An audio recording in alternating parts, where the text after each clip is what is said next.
Good afternoon, Ram Ram, नमस्कार, जय हिंद। मैं संदीप सिवाज स्वागत करता हूं आप सभी प्यारे बच्चों का आपके अपने बेहतरीन और शानदार लर्निंग प्लेटफॉर्म पर। उम्मीद करता हूं आप और आपका परिवार एकदम स्वस्थ होगा, तंदुरुस्त होगा और एसएससी जीडी की तैयारी में आप लोग जी जान से जुटे हुए होंगे। जितने भी बच्चे मेरे साथ आज के सेशन में लाइव जुड़ चुके हैं, एक बार फटाफट मेरे को बता दीजिएगा ऑडियो वीडियो एकदम परफेक्ट है, क्लियर है, ओके है और सब कुछ परफेक्ट है, ओके है। तो बच्चों, माँ सरस्वती के आशीर्वाद से स्टार्ट करते हैं आज का अपना सेशन। पिछले 4-5 दिन से आप लोगों की क्लास हो नहीं पा रही थी क्योंकि मेरी जो तबीयत है मेरे दोस्त वो ज़्यादा ख़राब थी। ठीक है, अब पहले से बेहतर हूँ। तो आज से आप लोगों की जो क्लास है वो कंटिन्यू इसी टाइम पे हुआ करेगी और आप लोगों का जो बचा हुआ सिलेबस है ठीक है मेरे दोस्त, वो कंटिन्यू आप लोगों का अब कवर करवा दिया जाएगा।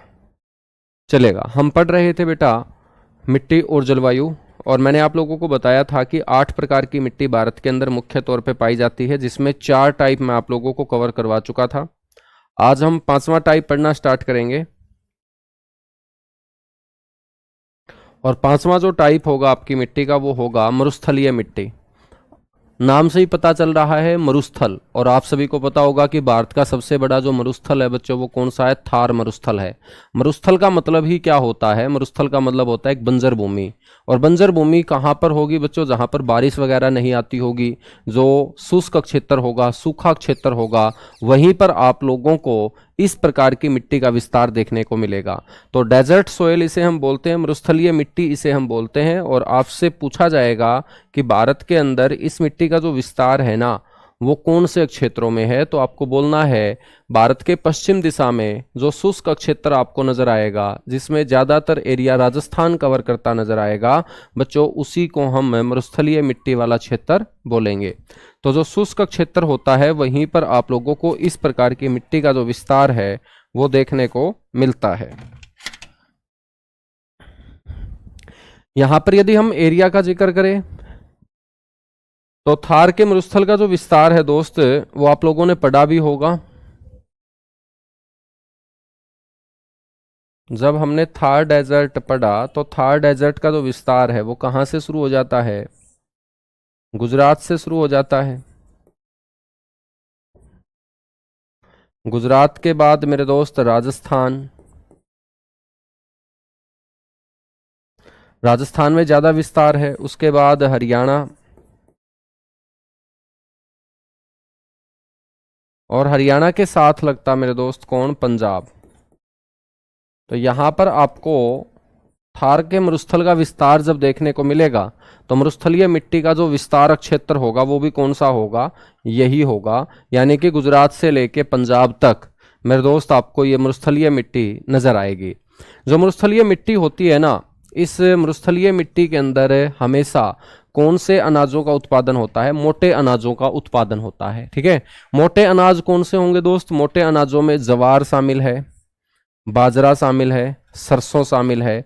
तो ज्वार, बाजरा, सरसों ये सारे के सारे आप लोगों के मोटे अनाजों में क्या है? काउंट होते हैं। आप लोगों को ये पता होना चाहिए कि मरुस्थलीय मिट्टी के अंदर ज्यादा क्या होगा? मरुस्थलीय मिट्टी के अंदर ज्यादा होगा साल्ट, यानी कि नमक, और नमक के साथ साथ फास्फेट। तो मेरे दोस्त, फास्फेट और नमक की मात्रा मरुस्थलीय मिट्टी में क्या होती है? ज्यादा होती है। और जब ये मिट्टी शुष्क है तो बेटा इसके अंदर ह्यूमस नहीं मिलेगा, और नाइट्रोजन तो भारत के अंदर हर प्रकार की मिट्टी में क्या पाया जाता है? कम पाया जाता है। तो ह्यूमस और नाइट्रोजन ये दोनों के दोनों तत्व कौन सी मिट्टी में कम मिलेंगे? मरुस्थलीय मिट्टी के अंदर ये दोनों के दोनों तत्व कम मिलेंगे। शुष्क मिट्टी या मरुस्थलीय मिट्टी में किसानों के द्वारा जो मुख्य फसलें उगाई जाती है उनमें जौ शामिल है, बाजरा शामिल है, मक्का शामिल है, सरसों शामिल है, यानी कि ये सारे के सारे आपके मोटे अनाज हैं और मोटे अनाज ही इस मिट्टी के अंदर उत्पादित होते हैं। बच्चों, छठा जो टाइप होगा वो होगी माउंटेन सोयल, यानी कि पर्वतीय मिट्टी इसे हम बोलते हैं। पर्वतीय मिट्टी का दूसरा जो नाम है वो फॉरेस्ट सोयल है, इसे हम वनीय मिट्टी भी बोलते हैं। ठीक है, क्योंकि जहां पर पर्वत होंगे तो सीधी सी बात है वहां पर फॉरेस्ट एरिया भी होगा। और मेरे दोस्त, पर्वतीय मिट्टी को हम वनीय मिट्टी के नाम से भी जानते हैं। अब आप लोगों ने पर्वत कहाँ पर पढ़े? ऊंचे ऊंचे पर्वत जो आप लोगों ने पढ़े हैं वो जम्मू कश्मीर से लेके, J&K से लेके आगे मेरे दोस्त हिमाचल प्रदेश, आगे उत्तराखंड, यहां सिक्किम, ठीक है, और बिल्कुल पूर्व में मेरे दोस्त अरुणाचल। तो यहां पर जब हमने पूरा का पूरा हिमालयन क्षेत्र पढ़ा, ऊंचे ऊंचे पर्वतीय क्षेत्र को हमने विस्तार से पढ़ा, तो ये सारा का सारा जो क्षेत्र होगा ये कौन सी मिट्टी वाला होगा? माउंटेन सोयल वाला एरिया होगा, जिसको हम फॉरेस्ट सोयल एरिया भी बोल देंगे। तो यदि आपसे कोई विस्तार पूछे तो विस्तार बताना बड़ा आसान है कि हिमालय के साथ साथ भारत में कश्मीर से लेके मेरे दोस्त हिमाचल प्रदेश तक, हिमाचल प्रदेश के बाद उत्तराखंड, सिक्किम और अरुणाचल प्रदेश तक आपको इस प्रकार की मिट्टी का विस्तार देखने को मिलेगा।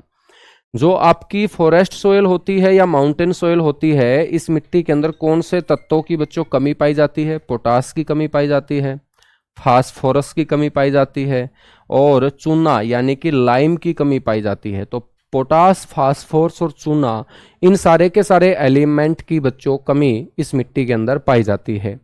इस मिट्टी में अधिकता कौन से तत्वों की होगी? तो याद रखना है, इस मिट्टी के अंदर ह्यूमस नाम का जो तत्व है ना, वो ज्यादा मिलेगा। ह्यूमस नाम के तत्वों का जो निर्माण होता है बच्चों, वो किससे होता है? ये बनता है जीव जंतु और वनस्पति के गलने सड़ने से। तो हिमालय जो क्षेत्र वनस्पति वाला क्षेत्र है, जब वहां पर वनस्पति नष्ट होगी तो सीधी सी बात है, वनस्पति के नष्ट होने के बाद जो तत्व बनेगा वो क्या होगा? ह्यूमस। तो यहाँ पर वनस्पति ज्यादा पाई जाती है फॉरेस्ट एरिया के अंदर, माउंटेन एरिया के अंदर, और वनस्पति वेजिटेशन ज्यादा होने के कारण उसके गलने सड़ने से जो तत्व बनेगा ह्यूमस, वो भी यहाँ पर क्या मिलेगा? ज्यादा मिलेगा। ठीक है, तो मेरे दोस्त ह्यूमस तत्व ज्यादा क्यों पाया जाता है? क्योंकि हिमालय के ऊपर जीव जंतु और वनस्पति बड़ी मात्रा में हमें देखने को मिलती है। बिल्कुल भाई, बिल्कुल बिल्कुल, आप लोग सही बोल रहे हो, जितने भी बच्चे जुड़े हुए हैं।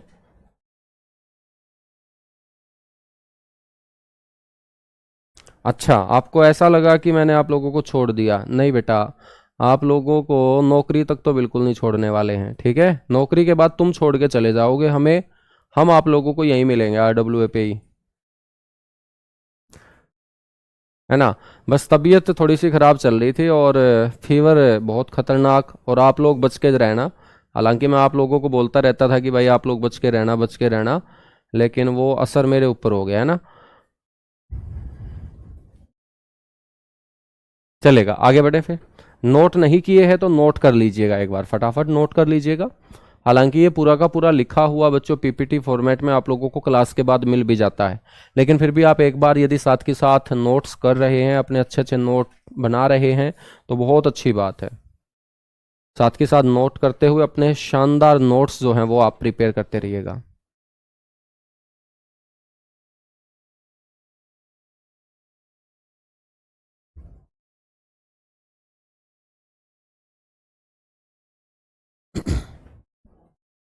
बहुत जल्दी अब आप लोगों का सिलेबस कंप्लीट हो जाएगा, ज़्यादा टाइम नहीं लगेगा।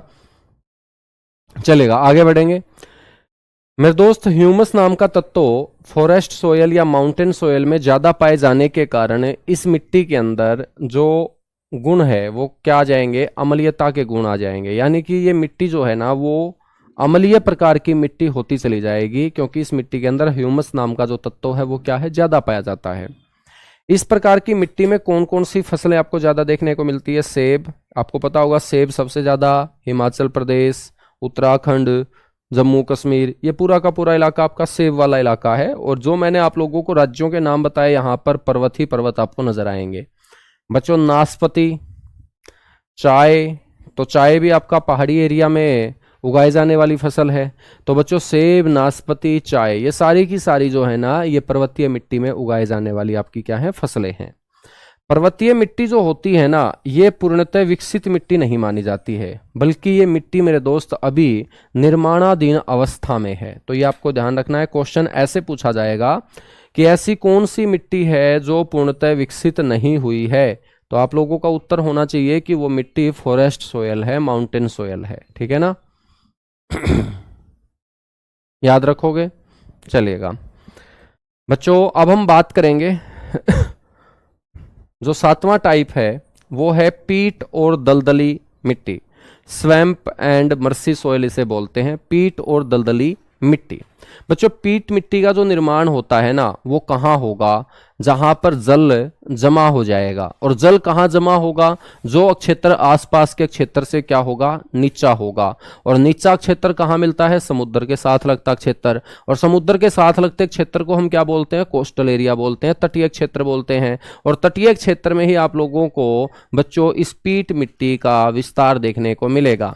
देखिएगा सबसे पहला पॉइंट यहां पर दिया गया है कि केरल और तमिलनाडु के तट पर जहां बारिश ज्यादा होती है बच्चों, बारिश का जो जल है वो यहां पर जमा हो जाता है, ठीक है।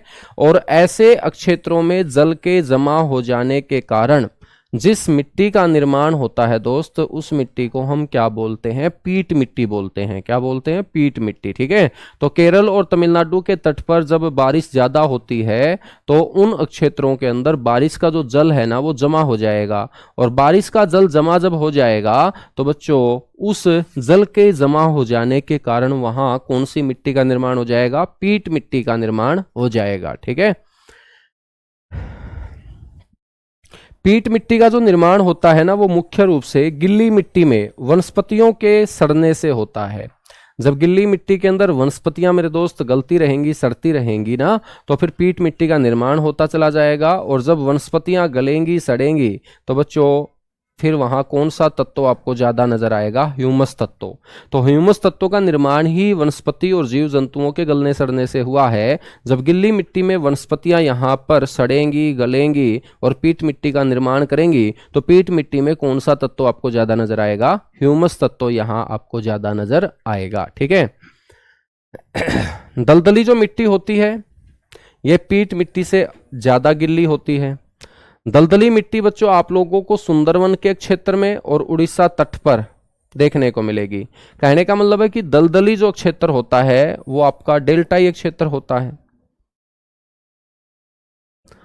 दलदली जो क्षेत्र होता है वो आपका कौन सा क्षेत्र होता है, डेल्टाई क्षेत्र। तो डेल्टाई जो क्षेत्र होगा ना ये आपका दलदली क्षेत्र ही होगा। और बेटा दलदली क्षेत्र यदि डेल्टाई क्षेत्र है तो सबसे बड़ा डेल्टा कौन सा होगा, सुंदरवन का डेल्टा। और सुंदरवन के डेल्टा का जो विस्तार है वो हम कौन से राज्य में पढ़ते हैं, पश्चिम बंगाल में पढ़ते हैं। तो पश्चिम बंगाल और उसके साथ लगता उड़ीसा राज्य, उसके तट पर पाए जाने वाली मिट्टी आपकी दलदली मिट्टी होगी। बच्चों भारत के अंदर दलदली मिट्टी में सबसे ज्यादा ह्यूमस की मात्रा देखने को मिलती है और यहाँ ह्यूमस की मात्रा होगी 45 से 50%। एक और जबरदस्त क्वेश्चन कि आपसे पूछ लिया जाए कि भारत के अंदर पाए जाने वाली कौन सी मिट्टी के अंदर मेरे दोस्त ह्यूमस नाम का तत्व सबसे ज्यादा पाया जाता है, तो आप लोगों को बोलना है वो आपकी दलदली मिट्टी होती है जो डेल्टाई क्षेत्रों में पाई जाती है। और उसके अंदर 45 से 50% तक मेरे दोस्त कौन सा तत्व पाया जाता है, ह्यूमस तत्व पाया जाता है। दलदली जो मिट्टी है मेरे दोस्त वो मुख्य रूप से तटीय क्षेत्रों में पाई जाती है जहां समुद्र का पानी ज्वार के रूप में स्थलीय क्षेत्रों में पहुंच जाता है। तो जहां पर ज्वार भाटा की स्थिति ज्यादा उत्पन्न होती है और जल जब ऊपर उठकर बच्चों वो लहर के रूप में स्थलीय भागों में घुसेगा तो वो जो जल है ना वो वहीं पर जमा हो जाता है और जिसके कारण मेरे दोस्त वहां पर इस प्रकार का क्षेत्र तैयार हो जाता है जिसको हम बोलते हैं मर्सी एरिया यानी कि दलदली क्षेत्र। कौन सा क्षेत्र, दलदली क्षेत्र। लास्ट मिट्टी है मेरे दोस्त, 8वां टाइप है मिट्टी का और फिर मिट्टी का टॉपिक अपना कंप्लीट होगा। 4 मिट्टियां पहले पढ़ा चुका हूं और उसके बाद एक नया टॉपिक हम स्टार्ट करेंगे। नए टॉपिक का नाम होगा क्लाइमेट ऑफ इंडिया, भारत की जलवायु, ठीक है। यहां पर बताया गया है कि सैलाइन एंड अल्केलाइन सोयल यानी कि लवणीय और जो क्षारीय मिट्टी है ना इसका निर्माण कहाँ होता है, जहां सिंचाई ज्यादा की जाती हो। और सिंचाई ज्यादा हम कौन सी फसल में करते हैं, धान की फसल में। आप लोग सारे के सारे मेरे हिसाब से उत्तर प्रदेश से आते हैं, पंजाब से आते हैं, हरियाणा से आते हैं, ठीक है ना। तो ये वाला पूरा का पूरा जो क्षेत्र है आप लोगों ने देखा होगा कि यहाँ पर किसान धान बड़े स्तर पे उगाते हैं। धान का मतलब चावल बड़े स्तर पे उगाते हैं, ठीक है। तो मेरे बेटा धान जो होती है ना उसके अंदर जल की बहुत ज्यादा आवश्यकता होती है, सिंचाई बहुत ज्यादा करनी पड़ती है। और जब हम किसी मिट्टी के अंदर ज्यादा सिंचाई करते जाएंगे, उसके अंदर जल ज्यादा हम छोड़ते जाएंगे, तो फिर वो क्या करेगा बच्चों, वो मिट्टी जो है ना उस जल को एब्जॉर्ब करना छोड़ देगी। तो जल क्या करेगा, जल उस मिट्टी के ऊपर पड़ा रहेगा, और जल जब उस मिट्टी के ऊपर पड़े रह रह के एक सफेद रंग की लेयर तैयार कर देता है, तो उस सफेद रंग की लेयर को हम क्या बोल देते हैं बच्चों, हम नूनी बोल देते हैं। वो आपकी लवणीय मिट्टी कहलाती है, उसको हम सैलाइन सोयल बोलते हैं। क्या बोलते हैं, सैलाइन सोयल बोलते हैं। ठीक है, तो जो सफेद रंग की एक लेयर मेरे दोस्त मिट्टी के ऊपर, और वो सफेद रंग की लेयर क्यों बनी है, क्योंकि बच्चों मिट्टी ने पानी को एब्जॉर्ब करना, अवशोषित करना ही क्या कर दिया, छोड़ दिया। अब मिट्टी को आप कितना जल दोगे, उसकी भी तो एक कैपेसिटी होती होगी, क्षमता होती होगी ना जल को एब्जॉर्ब करने की। जब मेरे दोस्त वो क्षमता ही समाप्त हो जाएगी तो जल क्या होगा, उस मिट्टी के ऊपर पड़ा रहेगा, और लंबे समय तक पड़ा रहने के कारण एक सफेद रंग की लेयर जो है ना वो तैयार हो जाएगी। ठीक है ना। हम बात करेंगे हरित क्रांति के जो क्षेत्र हैं जहां पर गेहूं और चावल बड़े स्तर पे मेरे दोस्त किसानों ने उत्पादित किया, उन क्षेत्रों में आपको इस प्रकार की मिट्टी का विस्तार देखने को मिलेगा। जैसे पंजाब है, हरियाणा है, उत्तर प्रदेश का पश्चिमी इलाका है, राजस्थान का वो इलाका जहां पर सिंचाई की जाती है बच्चों। ठीक है, यहां पर लवणीय मृदा यानी कि सैलाइन सोयल का जो है ना वो फॉर्मेशन हुआ, निर्माण हुआ। बच्चों लवणीय और जो क्षारीय मिट्टी है इसको हम रे या कलर मिट्टी भी बोलते हैं। इसको हम क्या बोलते हैं, रे या कलर मिट्टी भी बोलते हैं। तो लवणीय और जो क्षारीय मिट्टी है इसको रे या कलर मिट्टी के नाम से भी जाना जाता है। और इस प्रकार की मिट्टी के अंदर लवण प्रतिरोधी फसल जो है ना वो उगाई जाती है। कहने का मतलब कि लवणता और ज्यादा ना बढ़े, तो लवणता वाली मिट्टी के अंदर जो लवणता को समाप्त कर दे ऐसी फसलों को मेरे दोस्त उगाया जाता है। ऐसी फसलों में कौन कौन सी फसलों के नाम आ जाते हैं, जैसे बरसीम। बरसीम बच्चों चारा वाली फसल है जो हम पशुओं को खिलाने का काम करते हैं। ठीक है, धान और सुगर केन यानी कि गन्ना। तो बच्चों जो लवणीय मिट्टी होती है उसमें इस प्रकार की फसलों का उत्पादन किसानों के द्वारा जो है वो किया जाता है।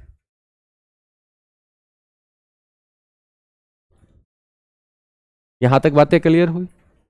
जय महाराष्ट्र, जय उत्तर प्रदेश, जय मध्य प्रदेश। ठीक है, सभी की जय है। और बेटा जय कब होगी, जब आप लोग सेलेक्ट होंगे तो आपके घर की भी जय होगी, आपके गांव की भी जय होगी, आपके ब्लॉक की भी जय होगी, आपके डिस्ट्रिक्ट की भी जय होगी, आपके स्टेट की भी जय होगी, और फिर मेरे दोस्त अपने देश की भी जय होगी जब आप देश सेवा में जुटेंगे, है ना। हाँ, तो सभी की जय है, यहां तक नोट कीजिएगा, इसके बाद आगे बढ़ेंगे। ये 8वां टाइप है हमारी मिट्टी का।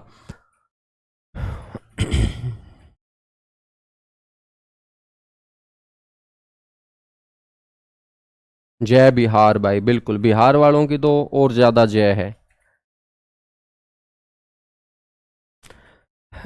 चलेगा, यहां पर हम बात करते हैं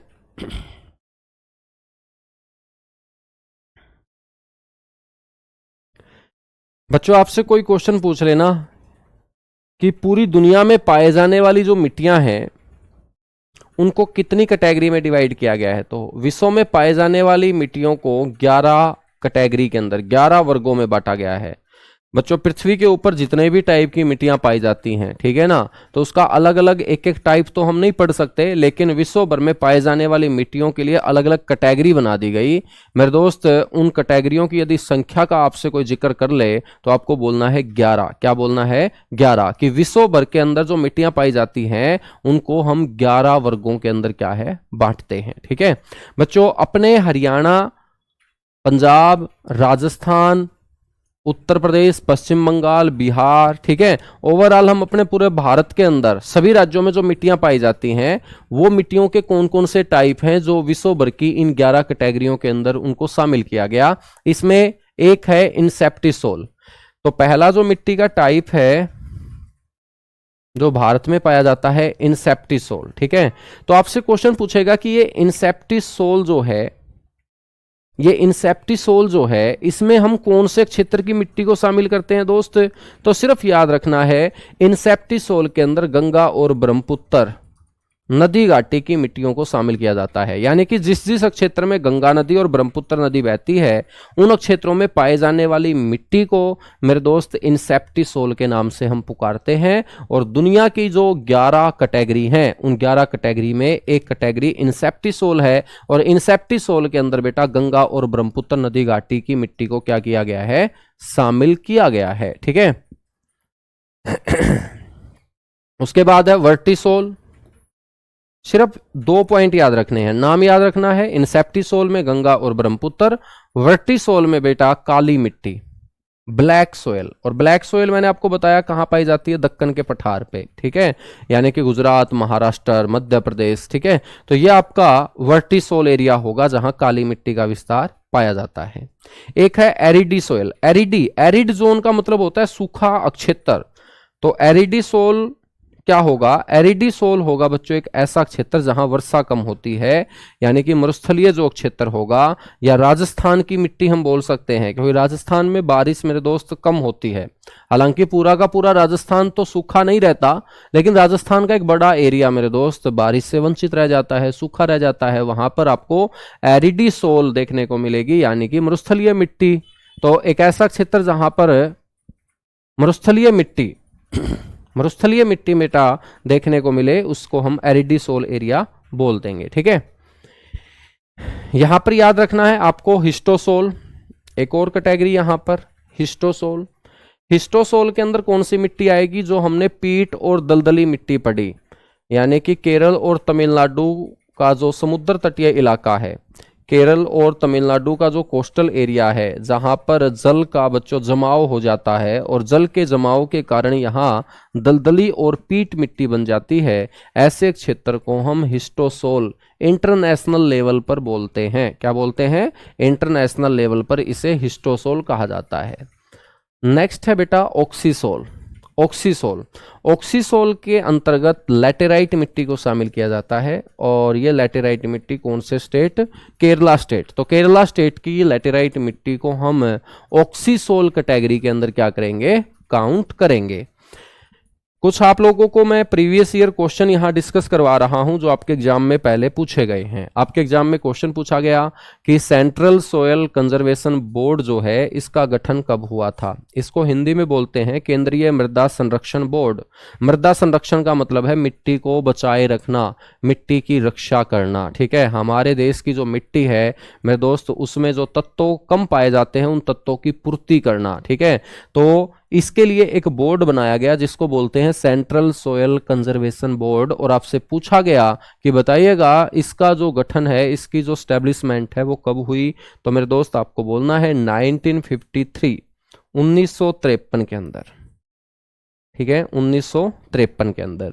मेरे दोस्त आपके एग्जाम में क्वेश्चन ये भी पूछा गया कि अकॉर्डिंग टू एरिया, क्षेत्रफल के आधार पे सबसे ज्यादा जो बंजर भूमि है वो कहाँ पाई जाती है। तो बेटा बंजर भूमि सबसे ज्यादा राजस्थान में, क्योंकि सारा का सारा जो राजस्थान का इलाका है आप देखेंगे मरुस्थलीय इलाका है और मरुस्थल में वहां पानी है नहीं, और पानी की कमी के कारण हमारा जो राजस्थान का एक बड़ा हिस्सा है वो पूर्ण रूप से बंजर रह जाता है। बच्चों यदि राजस्थान के अंदर पानी पहुंच जाए और राजस्थान की भूमि उपजाऊ मेरे दोस्त हो जाए या उसको हम उपजाऊ बना दें तो फिर तो राजस्थान वालों की बल्ले बल्ले हो जाएगी। ठीक है, राजस्थान वालों को फिर सरकारी नौकरी की भी जरूरत नहीं है, क्योंकि इतने संसाधन राजस्थान के लोगों के पास हैं कि मेरे दोस्त फिर उनको सरकारी नौकरी की भी जरूरत नहीं पड़ेगी। ठीक है,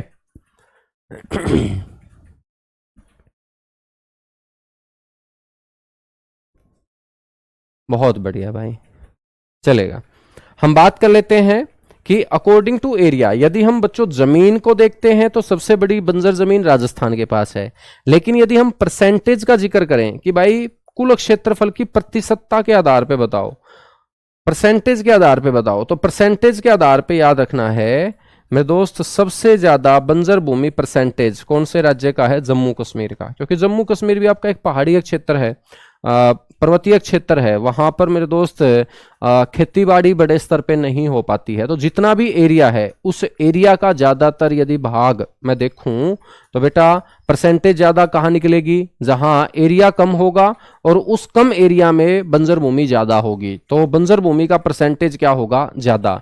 तो यदि यहां प्रतिशत की दृष्टि से, परसेंटेज के दृष्टिकोण से हम बात करेंगे तो बच्चों वो आपका स्टेट होगा जम्मू कश्मीर। और यदि मैं बात करूंगा सबसे ज्यादा बंजर भूमि की अकॉर्डिंग टू एरिया की, तो वो बच्चों होगा राजस्थान। क्या होगा, राजस्थान। सबसे ज्यादा जो सूखा क्षेत्र है वो कहां है सर, सबसे ज्यादा जो सूखा क्षेत्र है ना वो राजस्थान राज्य में है। सबसे ज्यादा जो सूखा क्षेत्र है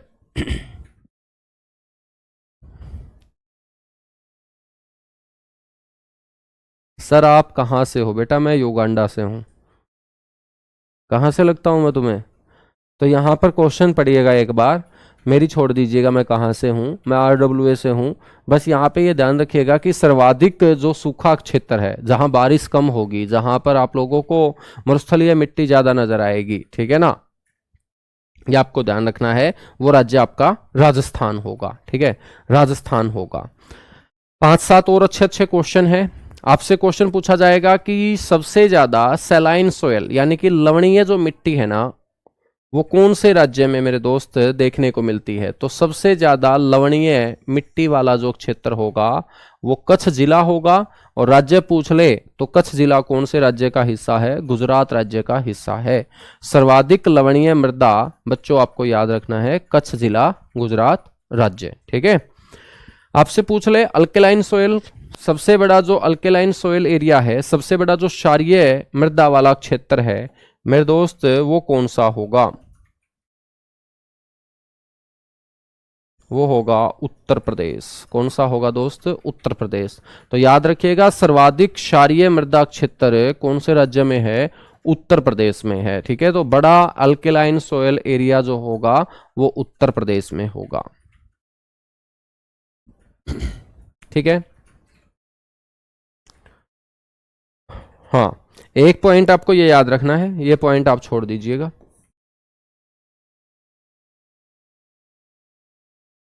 ठीक है, नेक्स्ट पॉइंट आपको याद रखना है कि लाल मिट्टी के अंदर बच्चों ज्यादा क्या होता है, लाल मिट्टी में आयरन ऑक्साइड ज्यादा होगा। लाल मिट्टी का रंग ही लाल किसके कारण होता है, आयरन ऑक्साइड के कारण। और साथ के साथ इस मिट्टी के अंदर सिलिका की मात्रा भी क्या होती है, ज्यादा होती है। ठीक है ना बच्चों, बड़ा इंपॉर्टेंट क्वेश्चन है कि जो लाल मिट्टी होती है ना, इस लाल मिट्टी के अंदर यदि हम जल छोड़ दें, लाल मिट्टी के अंदर जल छोड़ने पर क्या होगा कि बच्चों जो जल है ना वो उस लाल मिट्टी की ऊपर वाली लाल परत को, रेड लेयर को बच्चों क्या कर देगा, समाप्त कर देगा। वो जल ऊपर वाली लाल परत को अपने साथ बहा के आगे ले जाएगा। और जब लाल परत मिट्टी की ऊपर से हट जाएगी तो बच्चों जल के कारण ऊपर से हटने वाली उस लाल परत के बाद नीचे आपको मिट्टी की जो परत दिखाई देगी उसे हम बोलेंगे पीली, क्या बोलेंगे, पीली परत, येलो लेयर। ठीक है, तो पीली जो मिट्टी आप लोग पढ़ते होगे ना वो अलग से मिट्टी नहीं होती, येलो सोयल नहीं होती अलग से, होती वो रेड सोयल ही है। तो रेड सोयल की रेड लेयर बच्चों जब पानी के साथ बह के आगे निकल जाएगी तो नीचे आपको येलो लेयर दिखाई देगी। तो क्वेश्चन ऐसे पूछा जाता है कि जलयोजित हो जाने पर लाल मिट्टी किस रंग की दिखाई देती है। जलयोजित हो जाने पर लाल मिट्टी हमें पीले रंग की दिखाई देती है। आपसे कोई ये पूछ ले कि भाई पीली मिट्टी के अंदर कौन सी खेती की जाती है, तो पीली मिट्टी के अंदर बेटा नारियल की खेती की जाती है। तो नारियल की खेती के लिए ये मिट्टी सर्वोत्तम मानी जाती है। नारियल की खेती के लिए क्या मानी जाती है ये मिट्टी, सर्वोत्तम। तो नारियल की खेती के लिए बेटा ये सर्वोत्तम मानी जाती है। ठीक है, तो ये मिट्टी का टॉपिक बेटा अपना होता है कंप्लीट। और अब हम नया टॉपिक पढ़ना स्टार्ट करेंगे। हेडिंग डालिएगा क्लाइमेट ऑफ इंडिया।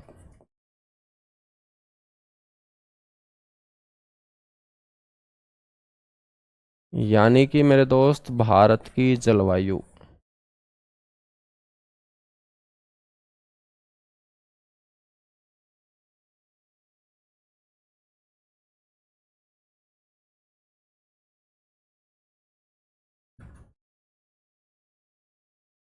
भारत की जलवायु। ठीक है, तो सबसे पहले तो आपके दिमाग में आना चाहिए कि क्या होती है क्लाइमेट, किसे बोलते हैं हम जलवायु।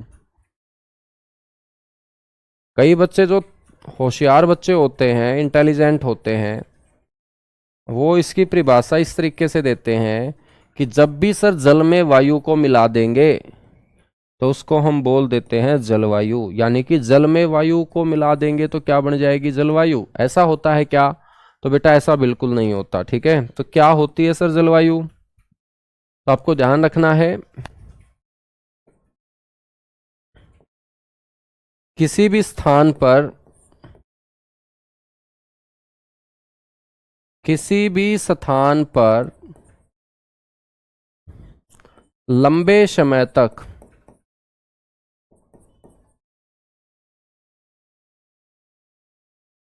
किसी भी स्थान पर लंबे समय तक मौसम की जो स्थिति बनी रहती है,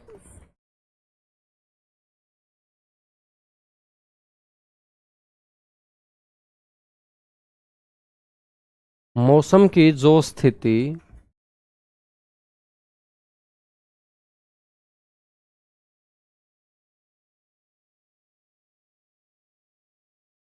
बनी रहती है, तो किसी भी स्थान पर लंबे समय तक मौसम की जो स्थिति बनी रहती है बच्चों, उसी को हम क्या बोलते हैं, उस स्थान की जलवायु बोलते हैं, क्लाइमेट बोलते हैं।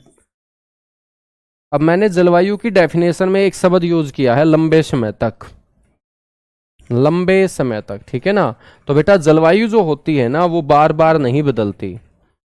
ठीक है, लंबे समय तक ये बनी रहती है। तो आपसे कोई पूछ ले कि किसी भी स्थान की जलवायु के बदलने का न्यूनतम जो समय होता है वो कितना होता है? मान के चलिएगा जिस क्षेत्र में आप रहते हैं, यदि वहां की जलवायु में बदलाव आना हो तो कितना टाइम लग जाता है वहां की जलवायु में बदलाव आने में? तो किसी भी स्थान की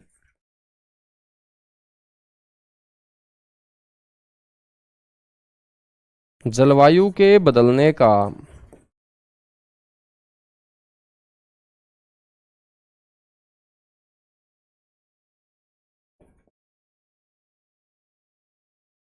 जो न्यूनतम समय होगा बच्चों, भाई कम से कम इतना समय तो लगेगा, वो होता है 30 से 35 वर्ष।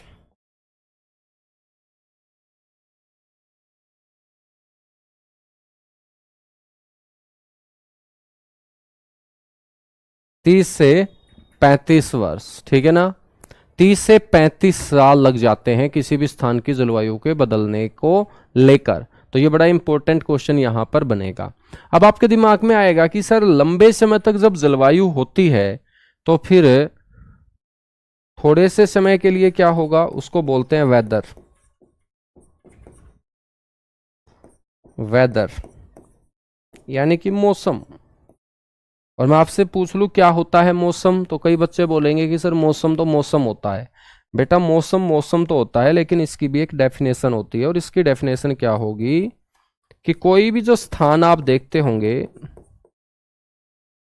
उस स्थान के ऊपर थोड़े से समय तक जो भी एटमॉस्फेरिक सिचुएशन पाई जाएगी, वायुमंडलीय अवस्था पाई जाएगी, तो किसी भी स्थान पर अल्प समय तक, अल्प का मतलब होता है बेटा कम,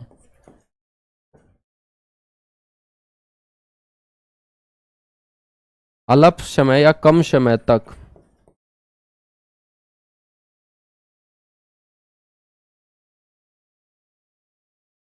पाए जाने वाली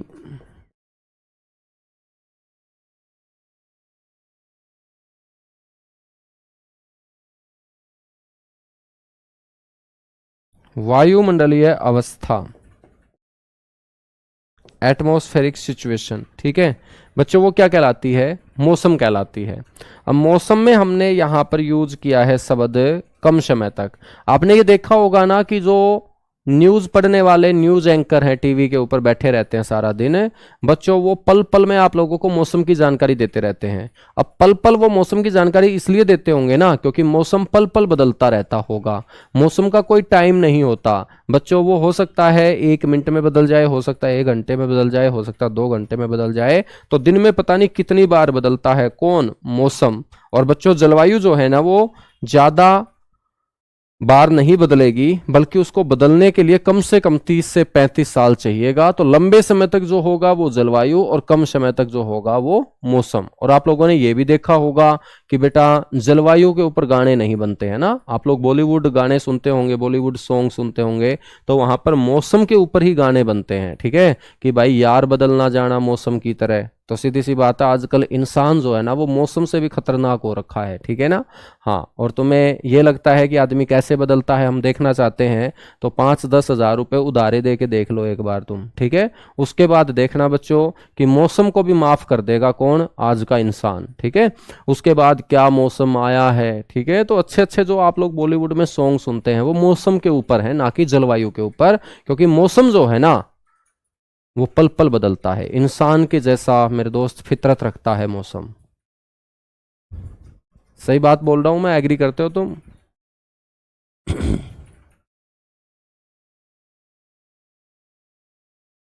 एग्री करते हो तुम?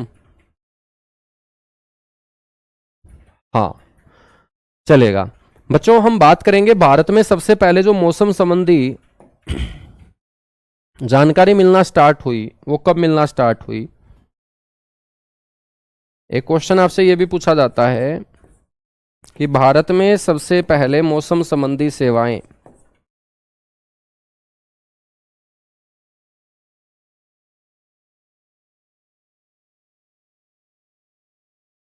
भारत में सबसे पहले मौसम संबंधी जो सेवाएं हैं, ठीक है, वो बच्चों 1875 में शुरू हुई थी। भारत में मौसम संबंधी सेवाएं सबसे पहले कब शुरू हुई थी? 1875 में। और मौसम की जानकारी देने के लिए अंग्रेजों ने भारत में पहली जो मौसम वेधशाला स्थापित की थी,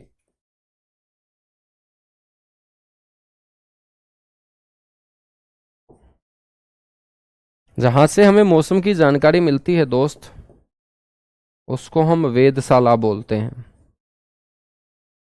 और भारत में पहली मौसम वेधशाला अंग्रेजों ने स्थापित की थी शिमला के अंदर। शिमला आप लोगों ने सुना होगा, बिल्कुल सुना है सर, हिमाचल प्रदेश की कैपिटल है। लेकिन क्या आज भी हम बच्चों मौसम की जानकारी शिमला से प्राप्त करते हैं? नहीं। तो आज मौसम वेधशाला भारत की कहाँ है?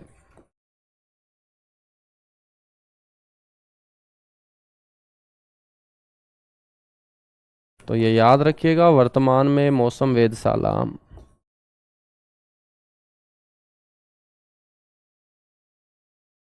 वर्तमान में मेरे दोस्त मौसम वेधशाला पुणे महाराष्ट्र के अंदर है।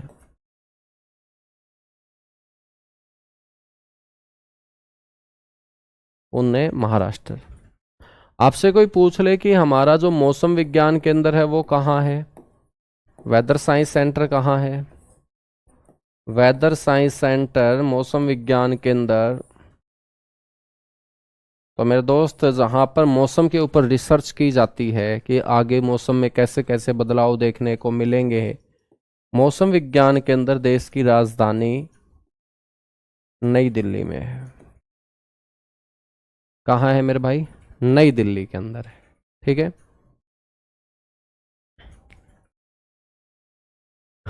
बच्चों हम बात करेंगे कि कोई भी जो स्थान है ना,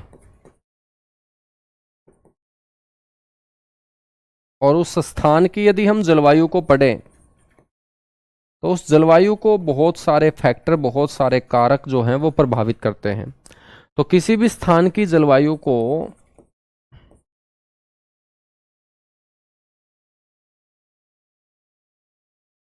प्रभावित करने वाले जो फैक्टर हैं, फैक्टर का मतलब कारक हैं, वो कौन कौन से हैं? तो आप जानते हैं कि भाई इस देश के अंदर कोई एक क्षेत्र ऐसा है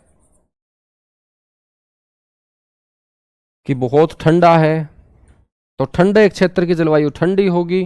कोई ऐसा क्षेत्र होगा जो बच्चों समुद्र के पास है, तो उसकी जलवायु अलग होगी। तो वो कौन कौन से फैक्टर हैं जो किसी भी स्थान की जलवायु को मेरे दोस्त प्रभावित करते हैं?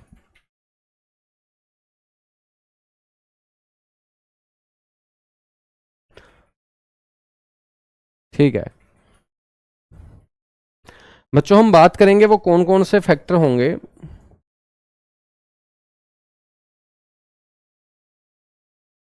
आपको याद रखना है एक शब्द landform.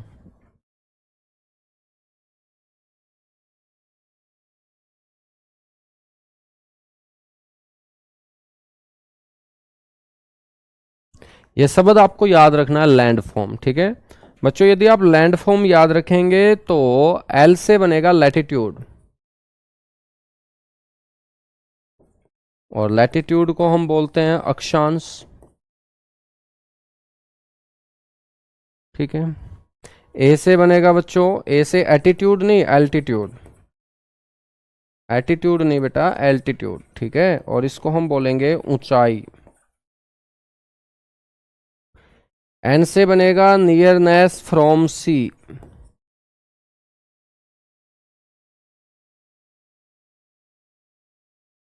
Nearness from C.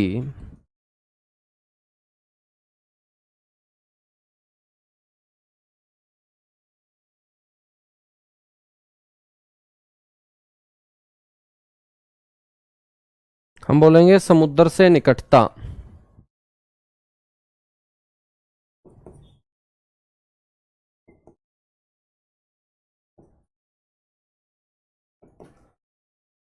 D से बनेगा डायरेक्शन ऑफ विंड,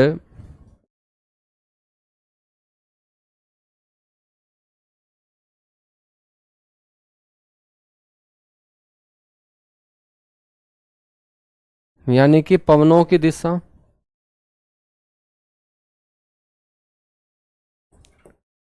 एफ से बनेगा फॉरेस्ट यानी कि वन। ओ से बनेगा ओशियानिक करंट,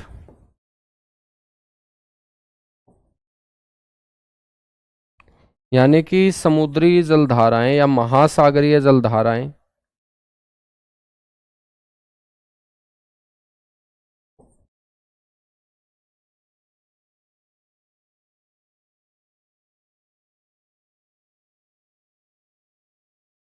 महासागरीय जलधाराएं। आर से बनेगा रेनफॉल, यानी कि वर्षा या मानसून,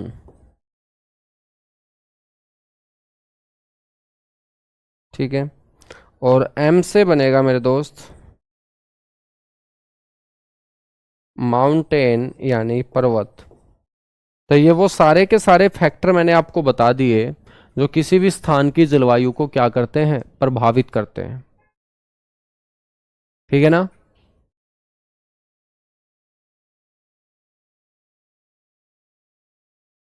यहां तक बातें क्लियर हुई? सर सिलेबस कब होगा? बेटा सिलेबस ही तो करवा रहा हूं, डांस थोड़ी कर रहा हूं यार। सिलेबस का मतलब क्या होता है? एक बार तुम मेरे को सिलेबस की डेफिनेशन बता दो कि सर ये होता है सिलेबस।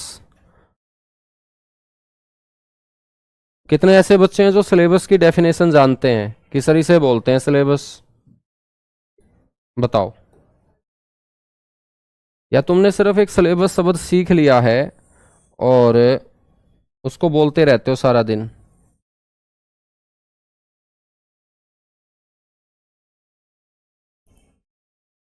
सिलेबस का मतलब है जो नौकरी दिला दे, है ना बेटा। यानी कि जो हम पढ़ के जाएं वहां से हमारे क्वेश्चन कवर हो, उसको हम क्या बोलेंगे? सिलेबस। या तुम ऐसा पढ़ के जाना चाहते हो कि सर क्वेश्चन हो या ना हो लेकिन सिलेबस हो बस। और नौकरी लगने वाले बच्चे का सिलेबस तब तक कंप्लीट नहीं होता जब तक वो नौकरी नहीं लग जाता, उसको पढ़ना ही पढ़ना पड़ता है। हाँ, तो मेरे दोस्त ये जो मैंने पैरेलल रेखाएं खींची हैं, इन पैरेलल रेखाओं को हम क्या बोलते हैं? इनको हम बोलते हैं लैटिट्यूड, यानी कि मेरे दोस्त अक्षांश। जब इन लैटिट्यूड को देखोगे तो ये 90 डिग्री है, ये भी 90 डिग्री है, और ये बीच वाली जो रेखा है बेटा ये 0 डिग्री है। तो 0 डिग्री का मतलब ये क्या होगा? लो लैटिट्यूड होंगे, ये निम्न अक्षांश होंगे, और ये आपके क्या होंगे? हाई लैटिट्यूड होंगे, उच्च अक्षांश होंगे। तो आपको ये पता होगा कि गर्मी कहाँ है? गर्मी है सर लो लैटिट्यूड पे, तो यहां पर गर्मी है, और यहां पर बेटा क्या है? बहुत ज्यादा सर्दी है, ठंड है, क्योंकि जो पोल हैं, ध्रुव हैं, वो हमेशा बर्फ से ढके रहते हैं। वहां सूर्य की किरणें हमेशा तिरछी गिरती हैं, परपेंडिकुलर वहां सूर्य पहुंच ही नहीं पाता, ठीक है ना। तो हम बात करेंगे कि जब हाई लैटिट्यूड वाला क्षेत्र होगा, वो आपका ठंडा क्षेत्र होगा, तो यहां पोल के आसपास के क्षेत्र की जो जलवायु होगी वो क्या होगी? ठंडी जलवायु होगी। क्या होगी? ठंडी जलवायु होगी, ठीक है ना। और जो ये बेटा बीच वाला क्षेत्र है आपका, जिसको मैंने 0 डिग्री बोला, लो लैटिट्यूड बोला, तो यहां पर आपकी भूमध्य रेखा है, इसके ऊपर कर्क रेखा है, इसके नीचे मकर रेखा है, और तीनों की तीनों ऐसी रेखा है जहां सूर्य क्या होता है? परपेंडिकुलर होता है, 90 डिग्री के एंगल पे चमकता है, गर्मी बहुत ज्यादा फेंकता है यहाँ सूर्य। तो यहाँ की जो जलवायु होगी वो क्या होगी बच्चों? गर्म होगी। क्या होगी? गर्म। तो जो आपके लो लैटिट्यूड होंगे, यानी कि वो अक्षांश जिनकी वैल्यू बहुत कम होती है, 0 degree, 1 degree, 2 degree, 5 degree, 10 degree, तो बेटा हम बात करेंगे ऊपर 23.5 डिग्री और नीचे 23.5 डिग्री। ऊपर ट्रॉपिक ऑफ कैंसर, नीचे ट्रॉपिक ऑफ कैप्रिकॉर्न। कर्क रेखा और मकर रेखा के बीच वाला जो क्षेत्र होता है, ये पृथ्वी के ऊपर सबसे गर्म क्षेत्र होता है। तो यहाँ की जो जलवायु होगी वो भी क्या होगी? गर्म होगी। तो लो लैटिट्यूड वाले क्षेत्र की जलवायु गर्म, और हाई लैटिट्यूड वाले क्षेत्र की जलवायु क्या होगी? ठंडी होगी। तो लैटिट्यूड जो है ना, वो क्या करते हैं? किसी भी स्थान की जलवायु को प्रभावित करते हैं।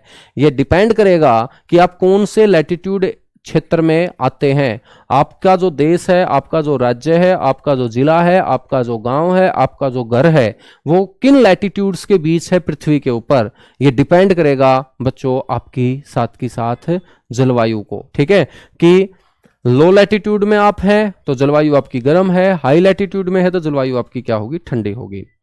एल्टीट्यूड का मतलब होता है ऊंचाई। बच्चों जो क्षेत्र जितना ऊंचा होगा, जलवायु उसकी क्या होगी? ठंडी होगी। और जो क्षेत्र ऊंचा नहीं होगा, जहां पर्वतीय क्षेत्र आपको देखने को नहीं मिलेगा, समुद्र तल से वो ज्यादा ऊंचाई पे नहीं होगा, तो उसकी जलवायु क्या होगी बच्चों? ऊंचे क्षेत्र के कंपैरिजन में गर्म होगी।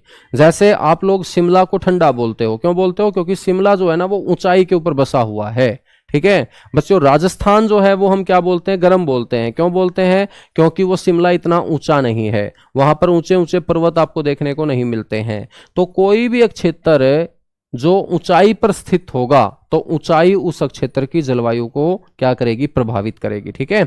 गर्मियों में घर वाले बोलते हैं कि अपनी चारपाई को दूसरी तीसरी मंजिल पे ले जाओ। क्यों बोलते हैं घर वाले? वो इसलिए बोलते हैं कि जो चारपाई है, जिसको हम हरियाणा में खाट बोलते हैं बेटा, वो जितनी ऊपर जाएगी ना खाट, समझ में आई बात, टेम्परेचर उतना ही क्या होता जाएगा? कम होता जाएगा। क्योंकि ट्रोपोस्फेयर सौर मंडल की एक कंडीशन होती है कि 165 मीटर ऊंचाई पे जब हम चलते हैं, 165 मीटर ऊंचाई पर जब हम एटमॉस्फेयर में चलते हैं, तो 1 डिग्री सेल्सियस टेम्परेचर में क्या आ जाएगी? कमी आ जाएगी। तो 165 मीटर ऊंचाई पे जाते हुए 1 डिग्री सेल्सियस टेम्परेचर क्या हो जाता है? कम हो जाता है। इसलिए मेरे दोस्त जो बूढ़े लोग हैं, ठीक है ना, वो गर्मियों के अंदर अपनी जो खाट है ना, वो दूसरी तीसरी मंजिल पे ले जाके सोना पसंद करते हैं। क्यों? क्योंकि वहां पर तेज हवाएं चलेंगी, टेम्परेचर कम हो जाएगा, और गर्मी में सोने के लिए टेम्परेचर कम ही चाहिए, ठीक है। तो ऊंचाई भी क्या करती है? प्रभावित करती है। समुद्र से निकटता, अब कोई एक क्षेत्र जो समुद्र के पास होगा वहां की जलवायु अलग होगी, जो क्षेत्र समुद्र से दूर होगा वहां की जलवायु क्या होगी? अलग होगी, ठीक है। जैसे मैं बात करूं, आप मुंबई जाओगे तो जब आप मुंबई जाते हो तो मुंबई आप लोग देखोगे कि गर्मियों में न तो ज़्यादा गर्मी होती है, सर्दियों में न ज़्यादा सर्दी होती है, तो टेम्परेचर जो है ना वो वर्ष भर एक जैसा बना रहता है। क्यों? क्योंकि मेरे दोस्त मुंबई समुद्र के पास है। लेकिन यदि मैं बात करूं अपने दिल्ली की, या बच्चों बात करूं मैं अमृतसर की, या हमारे हरियाणा की मैं बात करूं, तो यहाँ गर्मियों में बहुत खतरनाक गर्मी और सर्दियों में कड़ाके की ठंड, जो फिलहाल तुम देख भी रहे होगे कि बच्चों मैंने कैप वगैरह टोपे वगैरह डाल रखे हैं। क्यों? क्योंकि यहाँ पर सर्दियों में कड़ाके की ठंड और गर्मियों में बहुत खतरनाक गर्मी पड़ती है। तो हमारा जो ये क्षेत्र है ना, इसके आसपास कोई समुद्र नहीं है, इसलिए यहाँ की जो जलवायु है वो क्या होगी, वो समुद्र तटीय इलाकों से अलग होगी। अब यहाँ पर दो क्वेश्चन बन जाते हैं हमारे। एक क्वेश्चन तो आपसे ये पूछा जाता है कि समुद्र से निकटता के आधार पर जलवायु कितने प्रकार की होती है।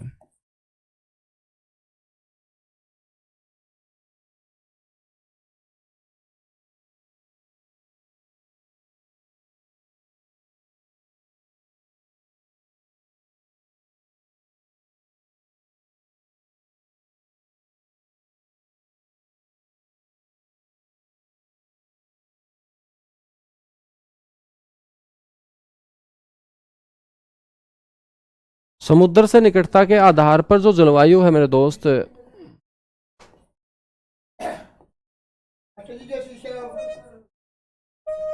दो प्रकार की पाई जाती है। ठीक है, तो ये आपको ध्यान रखना है, समुद्र से निकटता के आधार पे जो जलवायु है वो कितने टाइप की होती है दोस्त, दो प्रकार की।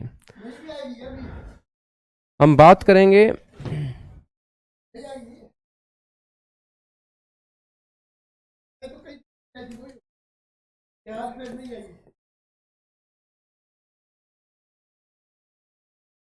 सम जलवायु, ठीक है, और एक होती है विषम जलवायु।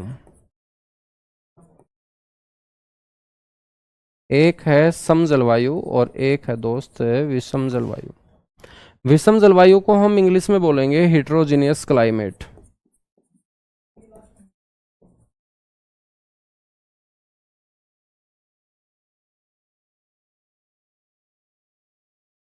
ठीक है,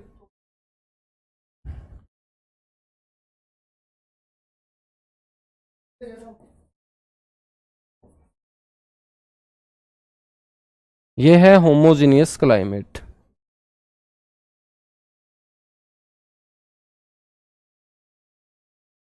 ठीक है, एक है सम जलवायु और एक है मेरे दोस्त विषम जलवायु।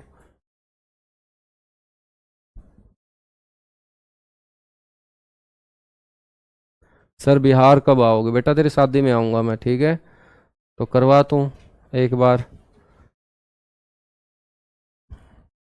और जितने भी तुम जुड़े हुए हो ना पूरे इंडिया से, अलग अलग राज्यों से, तो सभी के घर आऊंगा मैं, टेंशन मत लो। तुम बुलाओगे तो, नहीं बुलाओगे तब भी आ जाऊंगा मैं तो।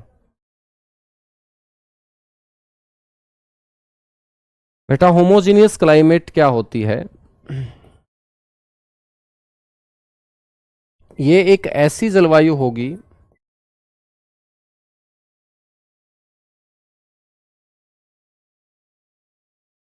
जिसके कारण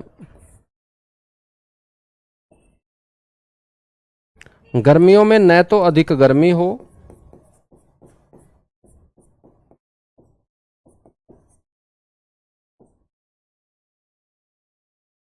गर्मियों में न तो अधिक गर्मी हो,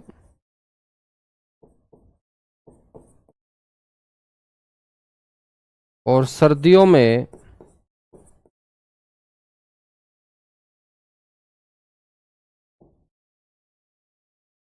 न अधिक सर्दी हो।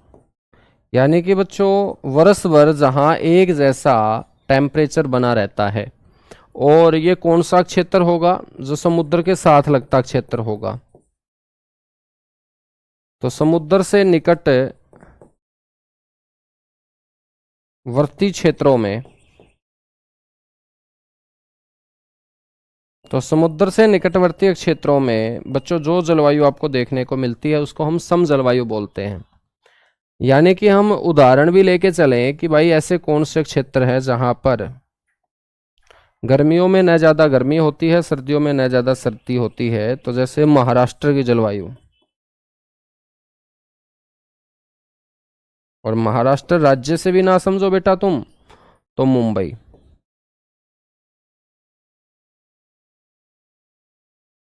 ठीक है,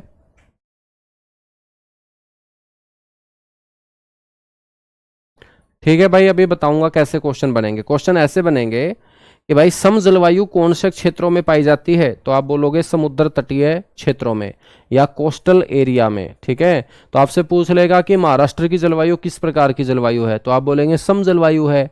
या समुद्र से निकटता के आधार पर जलवायु कितने टाइप की होती है, 2 टाइप की होती है। ठीक है ना।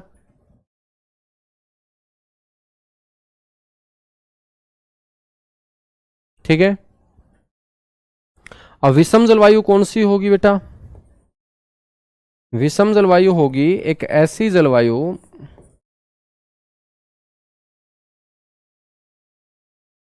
जलवायु जिसके कारण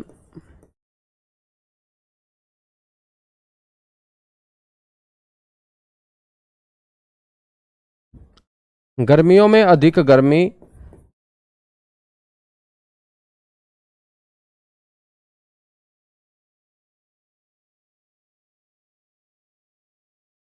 गर्मियों में अधिक गर्मी व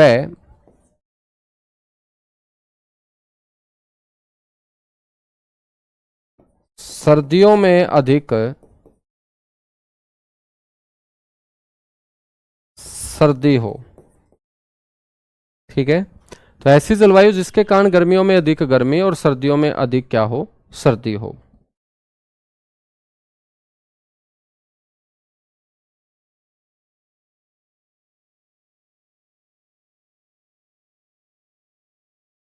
तो समुद्र से दूर स्थित क्षेत्रों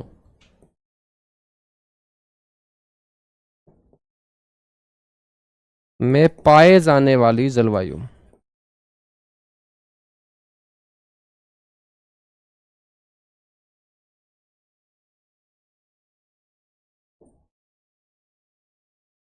तो समुद्र से दूर स्थित क्षेत्रों में पाए जाने वाली जलवायु आपकी क्या हो जाएगी दोस्त, विषम जलवायु हो जाएगी। ठीक है, उदाहरण यदि आपसे कोई मांग ले कि भाई बताइएगा कौन से ऐसे क्षेत्र हैं जहां पर विषम जलवायु देखने को मिलेगी, तो आप यहां शहरों के नाम ले सकते हो, जैसे जैसलमेर का नाम ले सकते हो। राजस्थान वाले जितने भी बच्चे हैं, कि राजस्थान के आसपास मेरे दोस्त कोई सागर खाड़ी है नहीं। जैसलमेर के साथ साथ आप हरियाणा का नाम ले सकते हो, पंजाब का अमृतसर जो क्षेत्र है उसका नाम ले सकते हो।